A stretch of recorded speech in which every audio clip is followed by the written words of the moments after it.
Sí. Buenas tardes de nuevo. Espero que hayáis tomado bien ese café. Vamos a terminar con una... Nosotros hemos creído al diseñar el programa que esto que va a ocurrir ahora es uno de los elementos más importantes del diálogo que hemos iniciado y es cómo ponemos a hablar a las dos reformas. Tenéis aquí nada más y nada menos, aunque los vamos a presentar después, y va a hacer evidentemente Daniela la presentación de una de las grandes maestras, en este caso de Ariana, y a mí me tocará con José Moya. Pero yo sí quería deciros en el inicio, lo importante es dialogar con algunos que de alguna manera, les acabo de decir, son responsables de las reformas educativas, porque han participado como asesores junto a los ministerios en la estructura que se ha creado, en las grandes ideas que subyace detrás de ellas, y este diálogo que vamos a intentar que ellos lleven a cabo tiene que ver mucho con cuáles son las claves desde personas, repito, que han sido parte, por tanto, de la responsabilidad de qué es lo que ha terminado escribiendo cada uno en su país, ¿no? Como son el caso de Ariana y de José Moya. Por lo tanto, cuando quieras, Daniela. Antes de mais, uma boa tarde a todas e a todos. Cumprimento todos os presentes e todos os que nos acompanham em casa. Cabe a mim apresentar a professora Ariana Cosme, que, pelo menos em Portugal, é subejamente conhecida um bocadinho por todo o país. A professora Ariana Cosme foi consultora do nosso, na altura, secretário de Estado e atual Ministro da Educação, para aquilo que é a nossa grande reforma, como dizia a nossa subdiretora-geral, para aquilo que é este movimento de transformação do debate sobre a gestão curricular e pedagógica na escola pública portuguesa. Professora Ariana, como não vou perder muito tempo, vocês não vêm ouvir falar a mim, passo-lhe imediatamente a palavra, agradecendo estar connosco. Muito obrigada.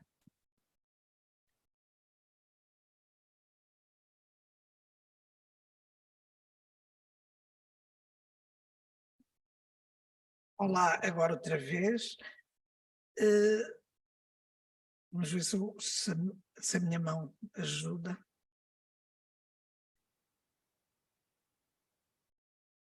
Vamos ver se eu... Não consigo. A minha mão direita, o meu lado direito ficou um bocadinho mais preguiçoso desde há 2 anos. Vá-se lá saber porquê. E ficou um bocadinho mais preguiçoso e por isso preciso sempre de ajuda. É muito bom estar aqui para pensarmos juntos, para discutirmos juntos estas questões da reforma curricular. Será um bocadinho atrevida dizer a reforma curricular em Portugal, porque não é assim que é assumida, nem pelos seus responsáveis. Esta transformação curricular em Portugal e perceber como é que ela pode vir a ter impacto nas escolas portuguesas. Pensei a propósito das questões de inovação, se de verdade o país viveu ou não com nestes últimos anos um momento de inovação, sendo eu uma entusiasta deste movimento que desde há 7 anos Portugal tem vindo a viver, de transformação evidente da escola portuguesa, e os números estão aí para mostrar, um número recorde que nos orgulha de combate ao abandono escolar precoce, generalização da oferta de uma série de componentes culturais que viam muitos alunos arredados delas. Portanto, claramente os números dos relatórios da OCDE têm-nos orgulhado a dizer que há caminho que se está a fazer.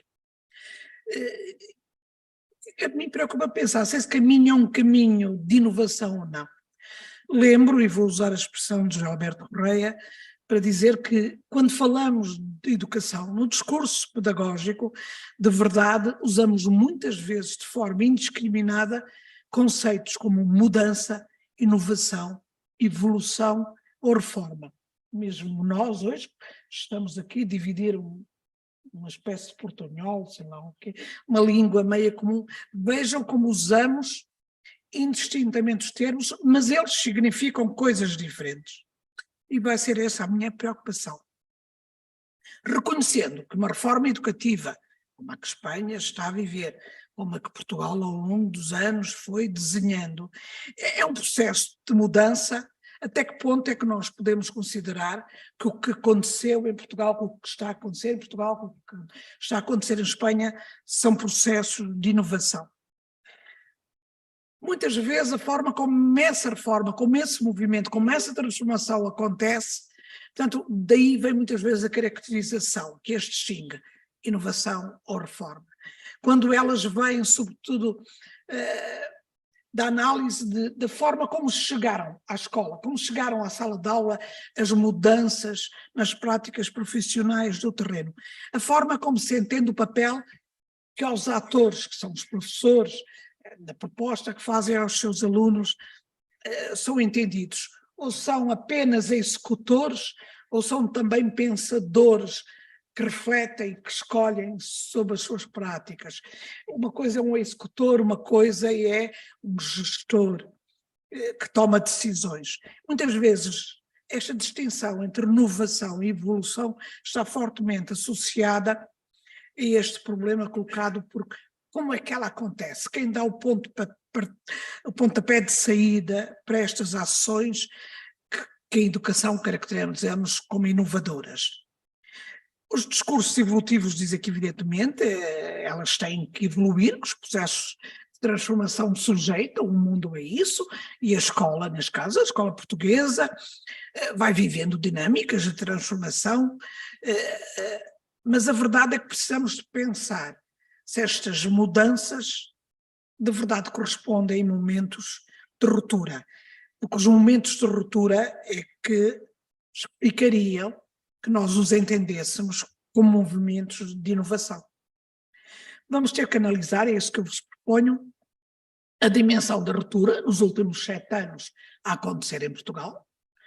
Nós temos aqui uns períodos de suspensão, a pandemia evidentemente fez perder velocidade às escolas, ou ganhar velocidade a algumas,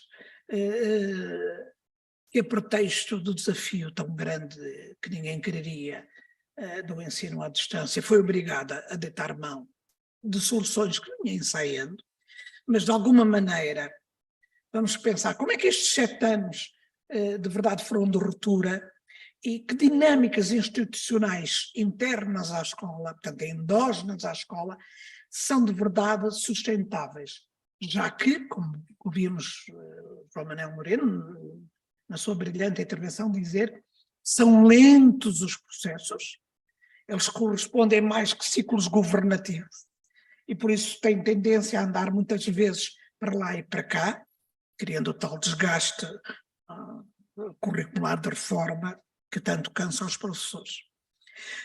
Para ser inovação, que tipo de ruptura é que tem que acontecer nas práticas dos professores? Que tipo de mudança, qual é a amplitude das mudanças que têm a acontecer? Estão a acontecer mudanças? Claro que estão, não temos dúvidas nenhumas.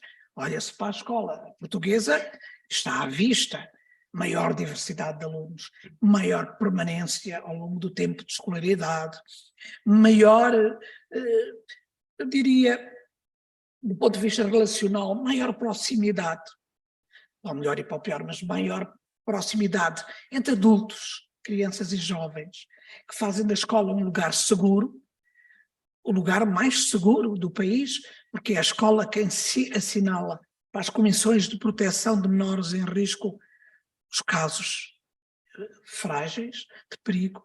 Vejam como a escola se aproximou em um diálogo que faz a escola um espaço acolhedor, mas que apesar de tudo não consegue contrariar aquela ideia tão presente nos alunos de que na escola não se aprende nada, tudo é muito chato. Bom são os amigos, bom é o intervalo, é tudo o que acontece para além das aulas. Portanto, mas que estão a acontecer mudanças, estão. Vamos ver se até que ponto é que elas são significativas. Não temos dúvida que uma das maiores mudanças, das mais evidentes, a olho nu, não é preciso fazer investigação de ponta, para perceber que a utilização de novas tecnologias de informação e comunicação nas salas de aula trouxe mudança à escola. Ela garante maior receptividade dos alunos, ela faz exercer o maior controle sobre o trabalho efetivo que os alunos produzem. Estou a pensar por mim própria, na minha relação com os meus alunos. Ela intensifica, permite intensificar o regime de trabalho dos alunos. Ela contribui para a promoção intelectual dos estudantes e ela amplia, evidentemente, as possibilidades de cooperação e de partilha. pode partilhar, pode ampliar. Mas, na verdade, só estes 2 círculos a azul é que, a meu entender, podem ser vistos como de ruptura, de inovação. Porque todos os outros não servem para mais do que aprofundar o modelo escolar instrucionista, instrutivo. Portanto, as ferramentas digitais, de tecnologia, de informação e de comunicação, se servirem para perpetuar esta forma escolar. O professor António Novo, há 2 ou 3 dias, usava o termo esta forma escolar, que todos em forma, segundo a mesma forma. Se for para perpetuar estes modelos, não são ruptura, não são inovação, mas são mudança. O que nos obriga a pensar, ser de verdade, só porque estamos a mudar, estamos a fazer inovação. E isto exige uma reflexão mais séria, mais sustentada da nossa parte. Porque para haver inovação, é preciso ir mais longe. É preciso que haja uma ruptura epistemológica clara, fundada, bem alicerçada na escola, que passa por rupturas naturalmente pedagógicas, por rupturas curriculares e por rupturas didáticas, de prática de ensino. Isto tem mesmo que acontecer. Sem isso, a mudança não é ruptura. Temos que valorizar, evidentemente, as práticas endógenas, as que vêm de dentro da sala, as que vêm de dentro do professor, que vêm do grupo de professores, do contexto de escola, de agrupamento, sente a necessidade de articular de outra maneira as relações entre os vários atores, as várias entidades. Mas será que só assim é que há inovação? Só se os atores do terreno sentirem necessidade?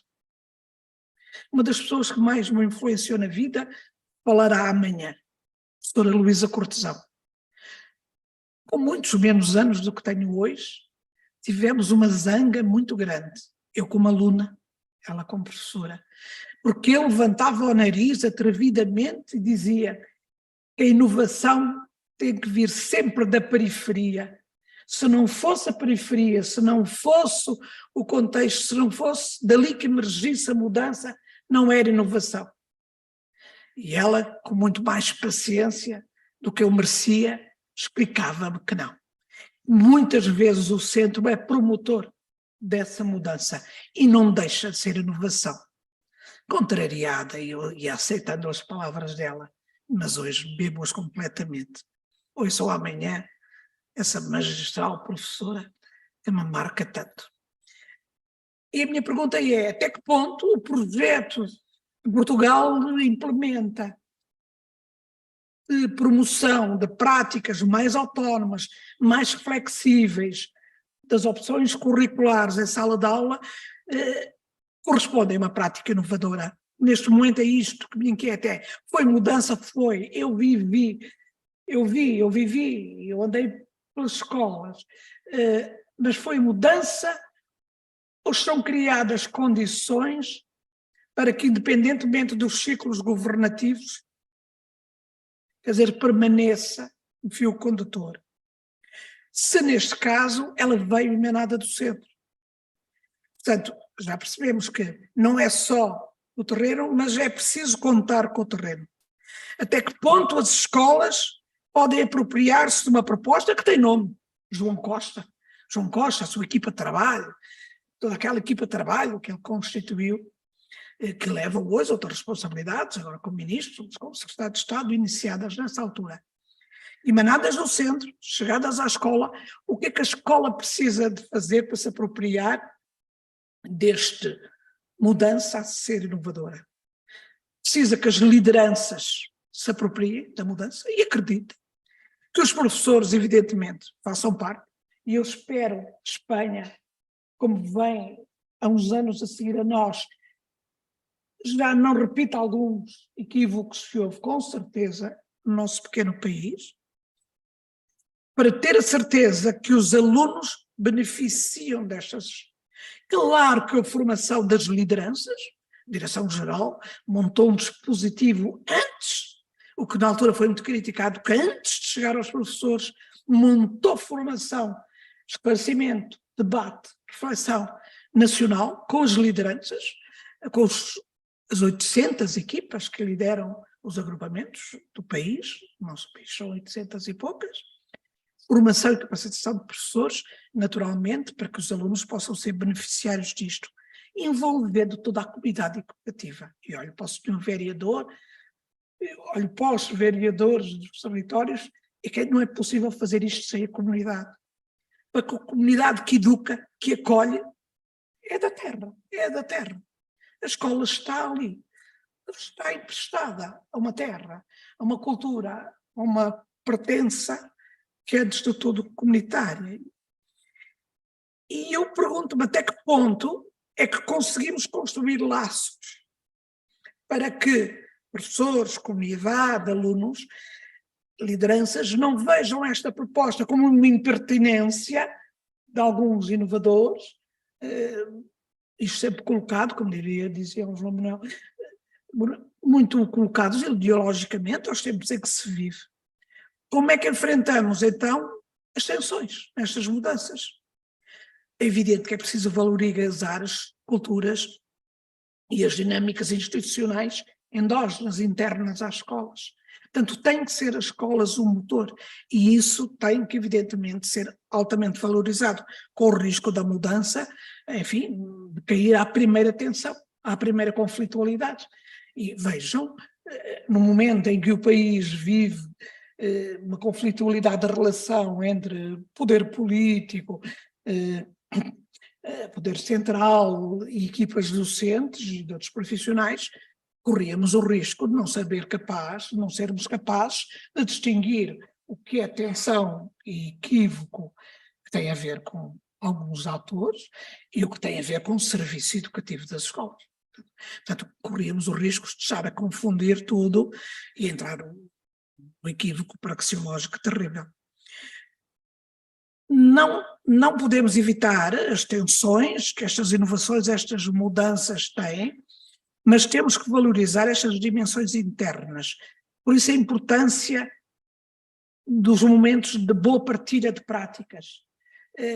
Amanhã teremos um desses momentos de partilha entre fronteiras mesmo. Imaginem como é importante sabermos o que os outros fazem, até para termos a certeza de que estamos a fazer bem e não queremos fazer como os outros, queremos fazer à nossa maneira. Como é bom, como é securizante a partilha de práticas. Não se trata de ser, enfim, modelo, exemplo para copiar, nada disso.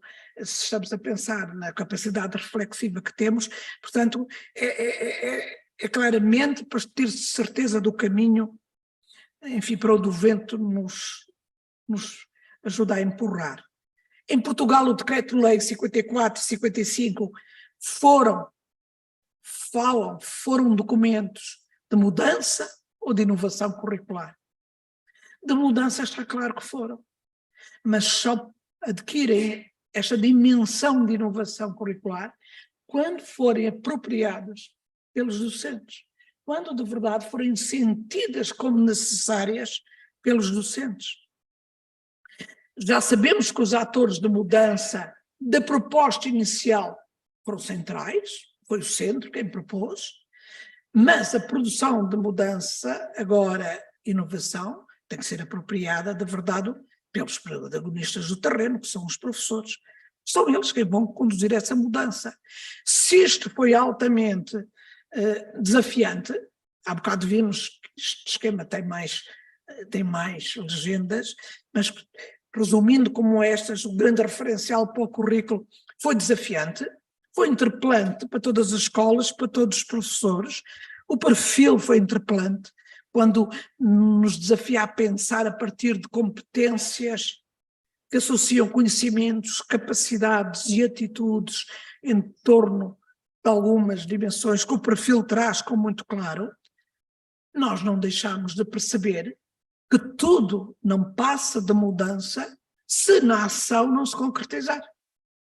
Porque os conhecimentos, as capacidades, as atitudes previstas no perfil, desenhadas e operacionalizadas nas aprendizagens essenciais, uma boa ajuda que tivemos, as associações profissionais fizeram, mas se não se concretiza na ação de cada professor em cada sala de aula, em cada dinâmica de relação com os seus alunos, com o que eles precisam de aprender, com o que ainda lhes falta saber, com esta decisão que é preciso tomar, do que é que eu posso ser para ajudar este aluno, não haverá mudança. Ela ficou cá acima, só tem. A mim inspira-me alguma confiança, mas eu assumo como uma otimista, prudente, os pés no chão, sou informada e consequente, mas sou otimista. E este nível de expressão são as escolas que entre os 800 se ofereceram para experimentar. São cerca de 200. Fazem-me parecer que há vontade de mudança endógena e por isso estão criadas condições para a inovação, para o salto da inovação. E, portanto, e é isso que temos vindo a assistir no país, apesar dos contratempos que a pandemia trouxe, com perda das universidades, com, enfim, discussões de carreiras. Eu entendo como bem possível, o tempo ajudará a ditar, ainda passou muito poucos anos, parecendo que os professores são muito cansados de linguagens de transformação curricular. A verdade é que passou muito pouco tempo.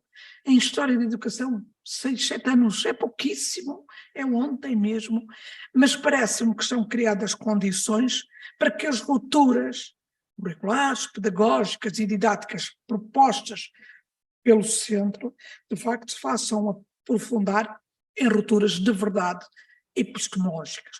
É preciso mudar o sentido da escola e amanhã, quase com certeza, o professor António Nova falará disso.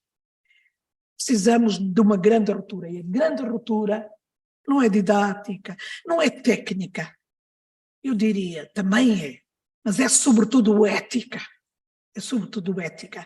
é fazer incluir todos na aprendizagem, é fazer incluir todos no conhecimento. E este é que é o grande desafio de Portugal e de Espanha. Pensar que a escola é a comunidade de aprendizagem, onde o trabalho colaborativo é que é central, onde as diferenças que os alunos têm entre si são entendidas como oportunidades para todos. Não são um peso, não são um problema, são uma oportunidade para me pensar enquanto comunidade. Preciso de superar esta noção de autossuficiência, que há crianças que aprendem sozinhos, que agora veio o digital e que se aprende tudo em casa. Vejo assustado algum movimento empoderador do homeschool, do ensino doméstico. Portanto, esta noção de que há famílias autossuficientes, não há. Nunca será uma família tão completa como a família da escola, a família da comunidade, na sua diversidade, nas suas tensões, nos seus conflitos. Mas essa é que é a família mais rica e, portanto, é preciso superar essa noção, por um lado, da autossuficiência no sentido social, mas também no sentido intelectual, e perceber que as dificuldades dos outros ajudam a superar as minhas e, sobretudo, a empoderar o que eu já sei. Porque a dificuldade do menino pode ser vencida pelo colega que está ao lado e que fica ainda mais forte no momento em que se pensa em ajuda do colega. E isto não tem preço. Isto é inovação. Eu diria que, nesse sentido, o projeto português tem tudo para vir a ser um projeto de inovação curricular. Tenso, não tenho dúvidas nenhumas que é tenso. A inclusão é um desafio tensíssimo, cheio de equívocos. Não temos dúvidas ao nível da retórica de que é de inclusão que falamos, mas é ao nível da retórica. O salto para as práticas escolares, o salto para a reforma, para a metamorfose, vou usar a palavra do professor António Nova, o salto para a metamorfose escolar implica muitos desafios.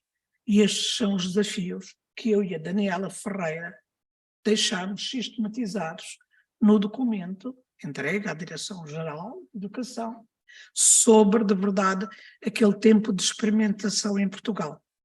Hoje assinaríamos de cruz as mesmas recomendações. Aprofundar passos de socialização cultural a partir da escola. A escola é um centro incontornável.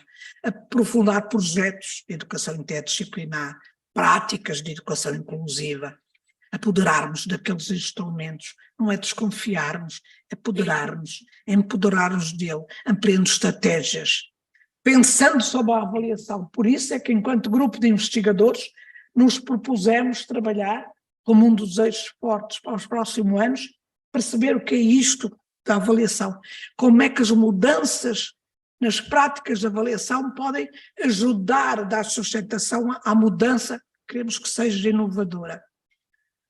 Aprofundar culturas de cooperação entre os professores, vencer a solidão com que a profissão foi desenhada no século XIX, monitorizar, acompanhar bem, aprofundar movimentos de avaliação externa do nosso trabalho. No caso português, isto é feito em parceria com a Inspeção-Geral. Então, são momentos importantes, onde todos nos ajudamos a ler, potenciando a rede dos centros de formação de escolas, como agora, como hoje. Hoje e amanhã não teria sido possível sem o Centro de Formação da Associação de Escolas do Val do Minho. Vejam como é uma reflexão que tem que ser feita com eles, aprofundando, porque eles são os principais, de verdade, agentes de disseminação das boas práticas profissionais organizados e organizacionais que temos por aí. Eu acredito que isto é possível. Muito obrigada.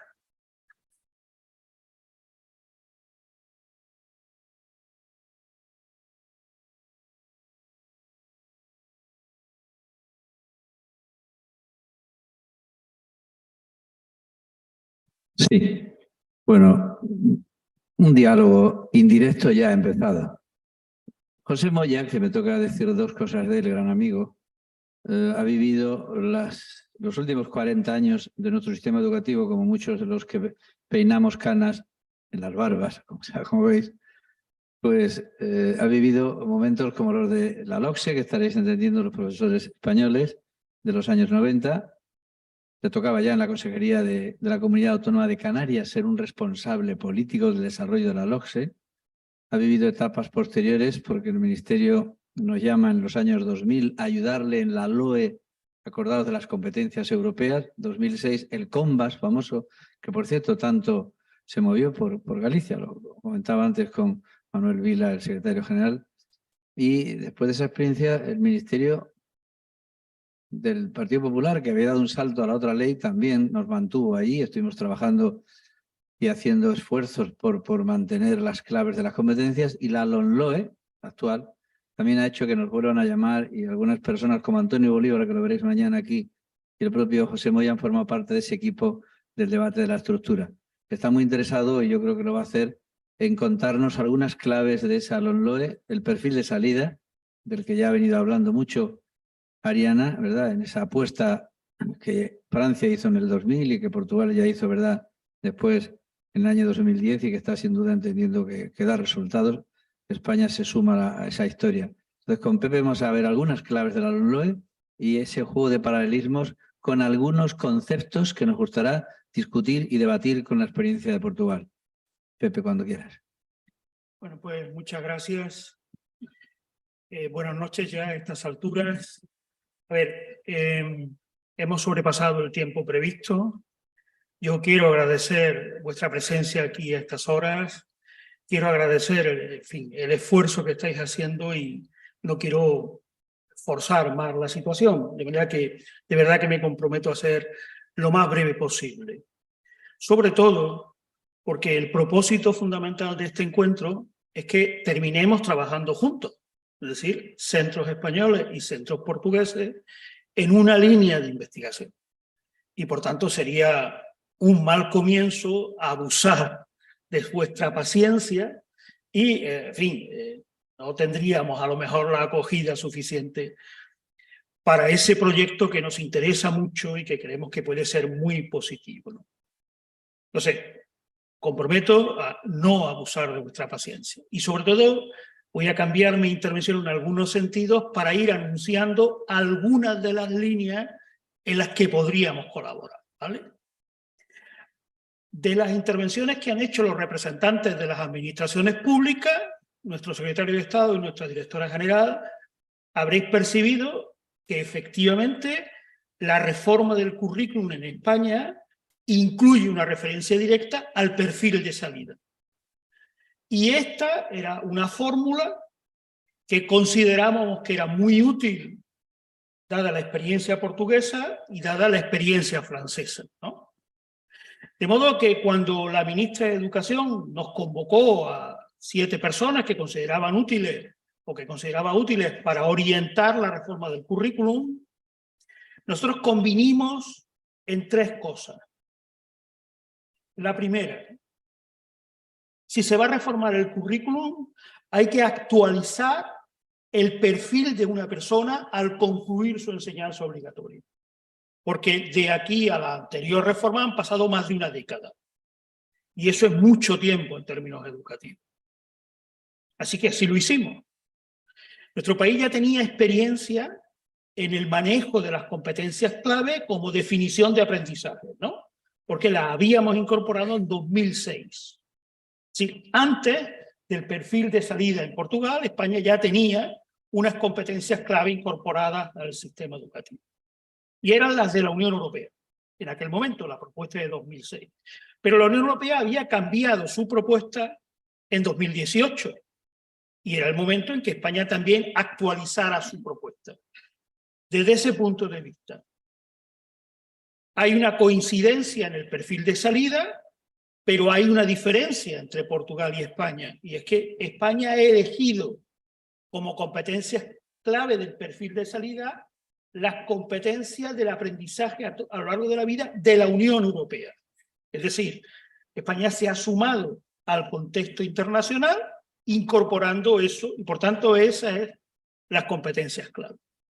Lo segundo que acordamos es que si se iba a renovar y actualizar el perfil, había que actualizar los conocimientos. Es decir, no podemos seguir con los mismos saberes cuando han ocurrido cosas muy importantes o muy relevantes. Por ejemplo, que la ONU le haya pedido a los países que suscribieron la Agenda 2030 que incorporasen a sus sistemas educativos los nuevos conocimientos teóricos y prácticos que hagan posible modos de vida sostenibles. Si había un llamamiento con esas características a un país que había suscrito este acuerdo, era evidente que había que hacer un esfuerzo no solo por actualizar el perfil, sino por actualizar los conocimientos, los contenidos escolares. Vale. Y un tercer acuerdo que fue muy fácil. Sea cual sea la estructura que le demos al currículum prescrito, tiene que facilitar el currículum enseñado y el currículum evaluado. Recordarán que mi amigo y compañero Juan Manuel les ha hablado de 3 tipos de currículum, ¿no?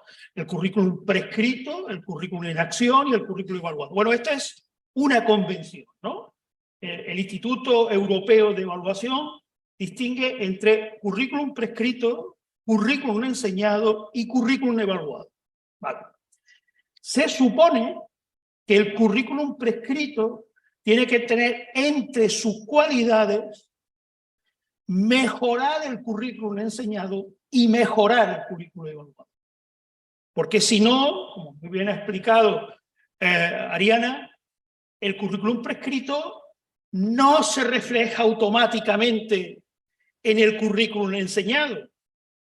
De hecho, hay un proceso de transformación del currículum prescrito al currículum enseñado y del currículum enseñado al currículum evaluado. Y esa es la tarea fundamental de los centros. Esa es la tarea fundamental de los centros. Las potencialidades, las ventajas, la fortaleza que pueda tener el currículum prescrito desaparecen si no tienen impacto sobre el currículum enseñado y sobre el currículum evaluado. Este es el problema central de nuestro país en este momento. Y este es el problema en el que estamos trabajando. Se incorpora un nuevo elemento al currículum prescrito, que es el perfil de salida, y lo que queremos saber es en qué medida la incorporación de ese elemento puede significar un impulso para mejorar el currículum central, el currículum enseñado y el currículum evaluado, que en realidad lo que proporciona y lo que significa una mejora educativa en las oportunidades de aprendizaje del alumnado. ¿Vale? Bien. Vamos, por tanto, esos son los elementos básicos de la estructura del currículum prescrito.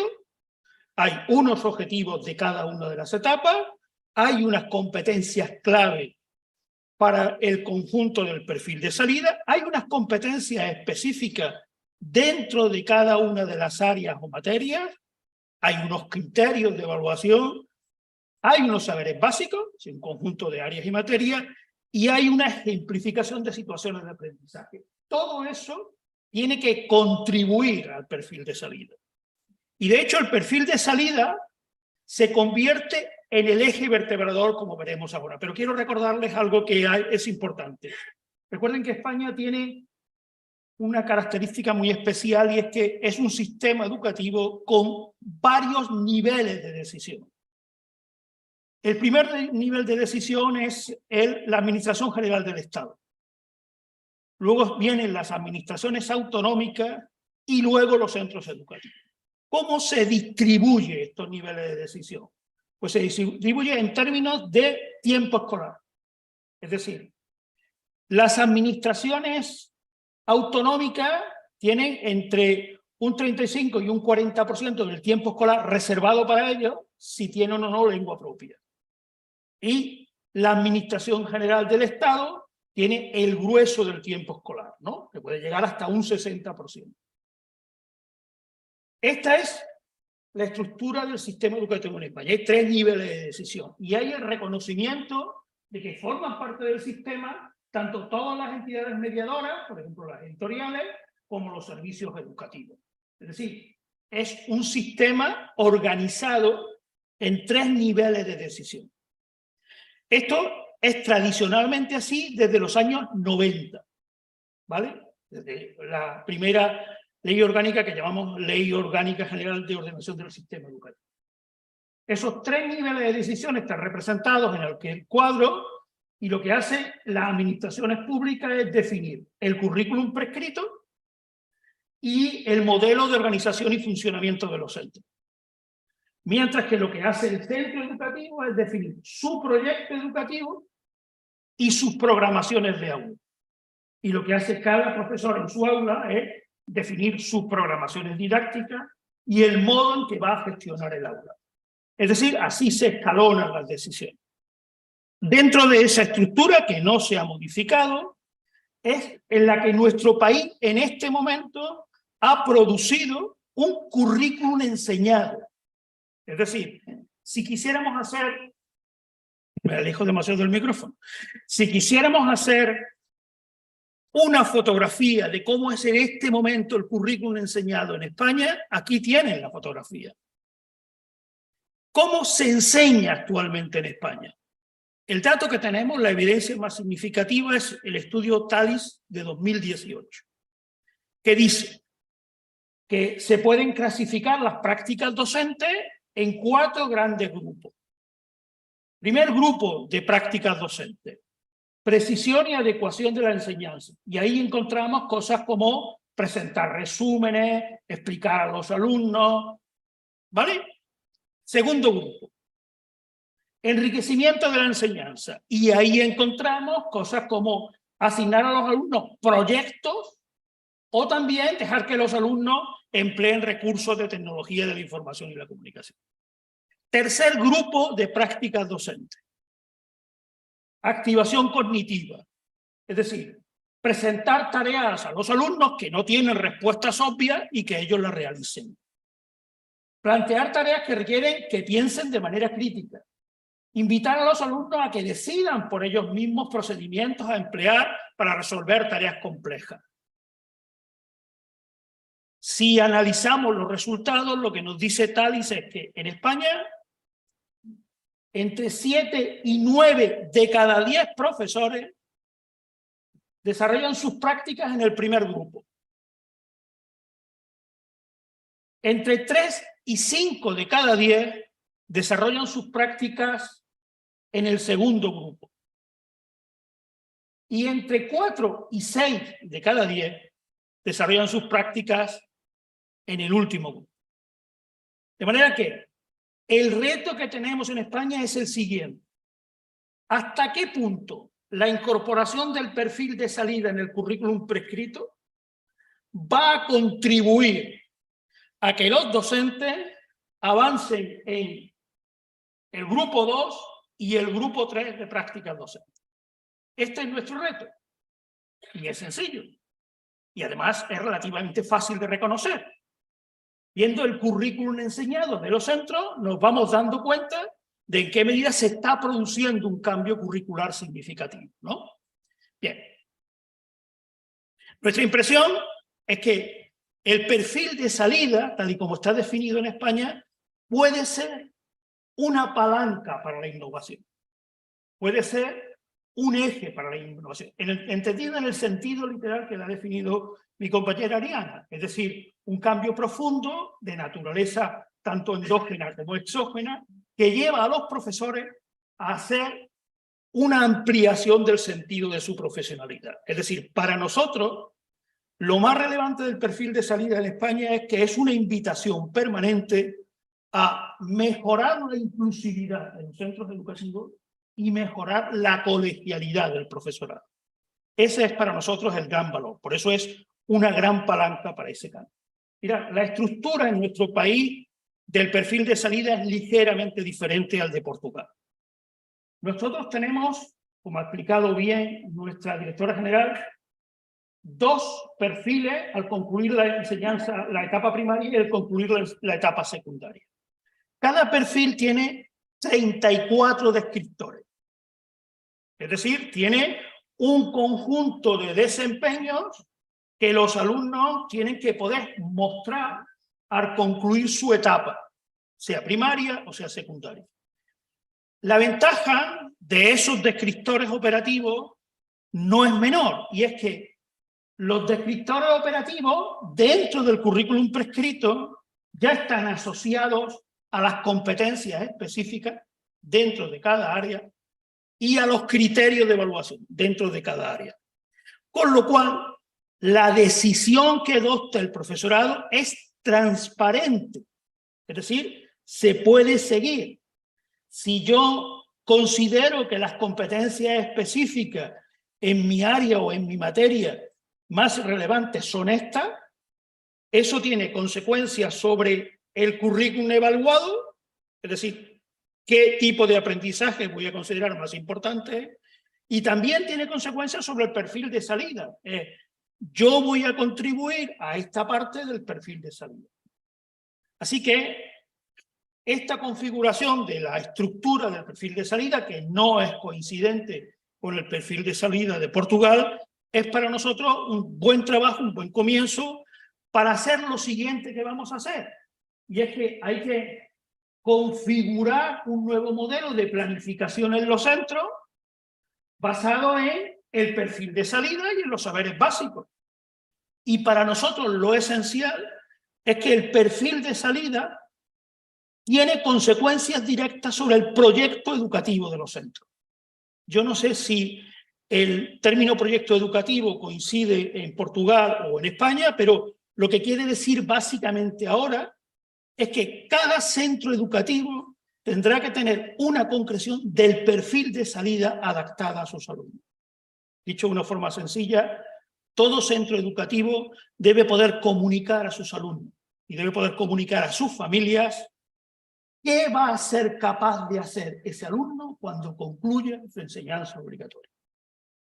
Y para eso, nosotros es esencial que los centros revisen y mejoren sus proyectos educativos, sus programaciones de centro y sus programaciones de aula.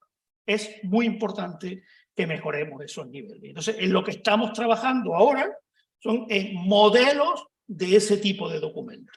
Modelos que los centros puedan utilizar y que puedan mejorar. Pero todo esto nos lleva a una cuestión fundamental. Para hacer ese proceso de transformación del currículum prescrito, el currículum enseñado y el currículum aprendido, hay que activar todo el saber, todo el conocimiento heredado, eso que Ariana llamaba todas las rupturas epistemológicas, curriculares, didácticas, porque hay que encontrar un fundamento teórico para ese nuevo currículum y hay que encontrar un conjunto de soluciones que mejoren las prácticas educativas. Esto es en lo que nosotros estamos trabajando para hacerlo con los centros educativos. De alguna forma esto es lo mismo que podríamos hacer juntos los centros españoles y los centros portugueses. Voy terminando, voy a ser correcto con lo que les dije, llevo 17 minutos. Mirad, termino con el final.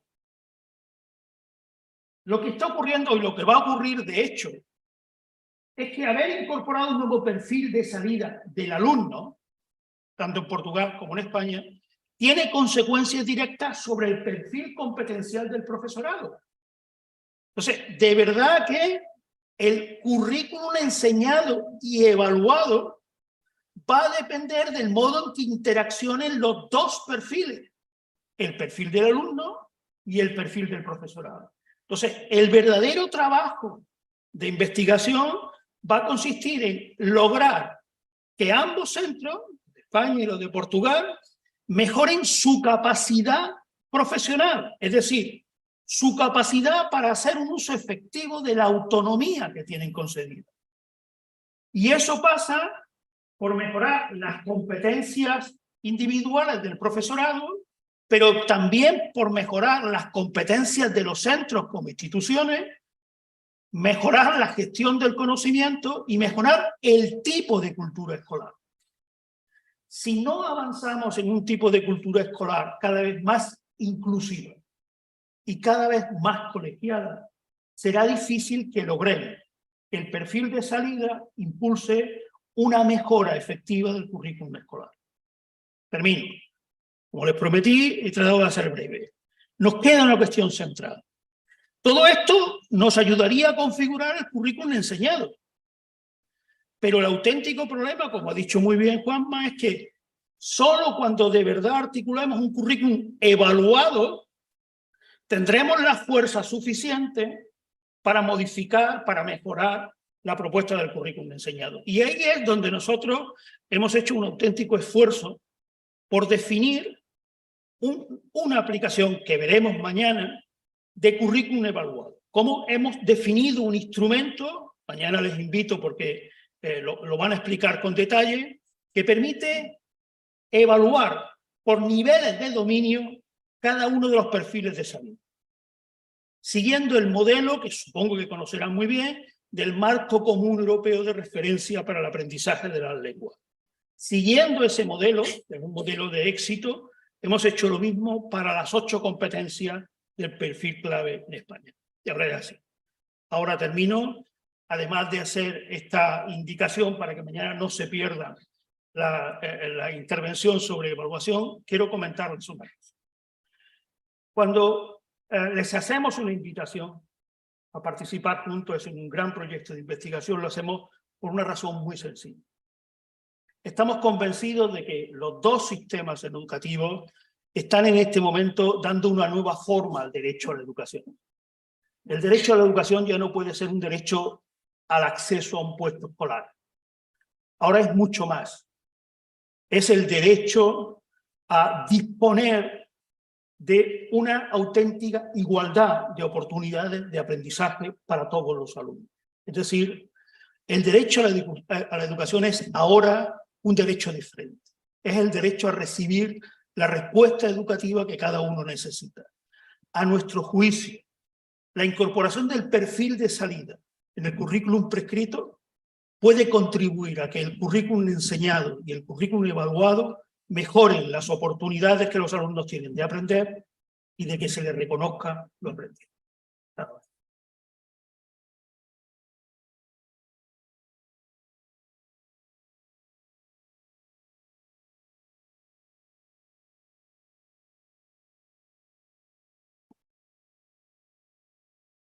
A hora já vai longa, mas efetivamente as duas contribuições, tanto do professor José como da professora Ariana, ajudam-nos a refletir. Eu não sei quanto a vocês, mas a mim conheço bem aquilo que é este movimento que Portugal está a percorrer.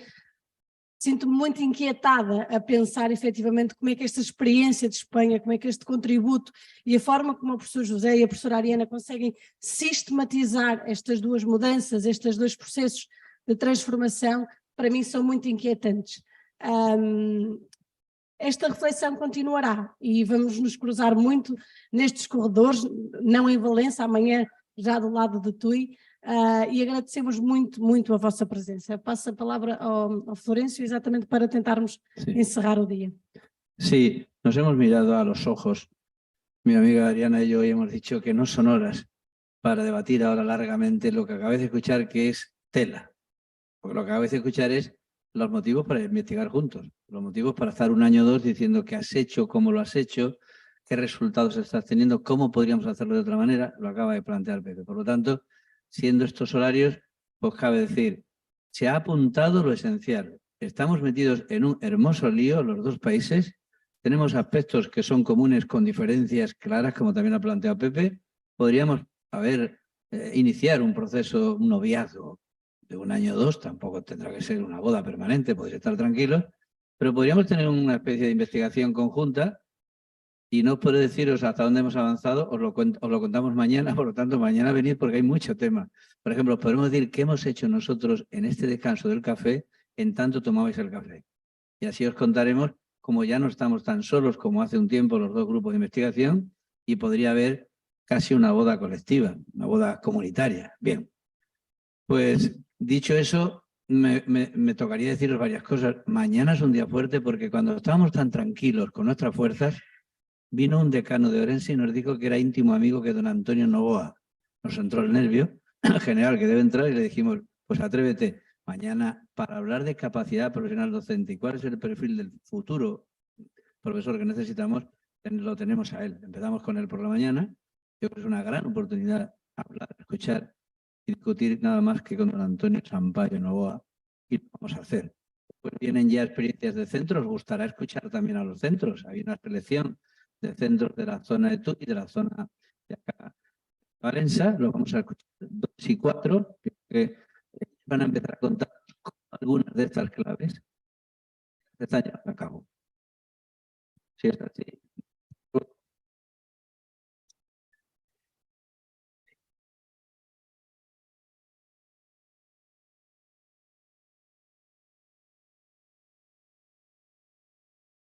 Sí, se ha ido cansando. No, termino. Lo que va a ocurrir después es que vamos a meternos en los mismos temas que Pepe se ha comprometido a hacer. Vamos a hablar de la evaluación competencial, lío impresionante. Hace 20 o 30, 40 años, os voy a ser muy sincero, que en España nos está llevando a cometer algunos de los inventos más sonados de la historia. Si se estudiaran nuestros boletines de notas, podríamos salir en los telediarios, pero eso no se va a hacer todavía. Pero es que la ley española dice, no sé la vuestra, que hay que entregar boletines dentro de 1 año por niveles competenciales y nos olvidemos ya de las famosas notas tradicionales. Por lo tanto, hay que saber demostrar en qué nivel competencial se encuentra el alumnado. En equipo, además, el informe y no individual desde cada materia. Es, amiga Ariana, un reto muy grande. O se ayuda al profesorado a hacer esto o no daremos el salto. Seguiremos engañando. Vamos a ver si os contamos entonces el esfuerzo que estamos haciendo. Lo veremos en ese apartado y terminaremos con el portfolio digital docente, porque los profesores del siglo actual y del 2023 se deben parecer muy poco a lo mío, que me está haciendo todavía las ubicaciones de este lugar, Ariana, con gente que está llegando acá porque tengo dificultades, ¿verdad? Eso ya está fuera de la historia. Vamos a ver cómo lo soluciona el profesorado. Por lo tanto, daríamos por concluido el día de hoy, ¿verdad? Yo creo que ha sido muy hermoso.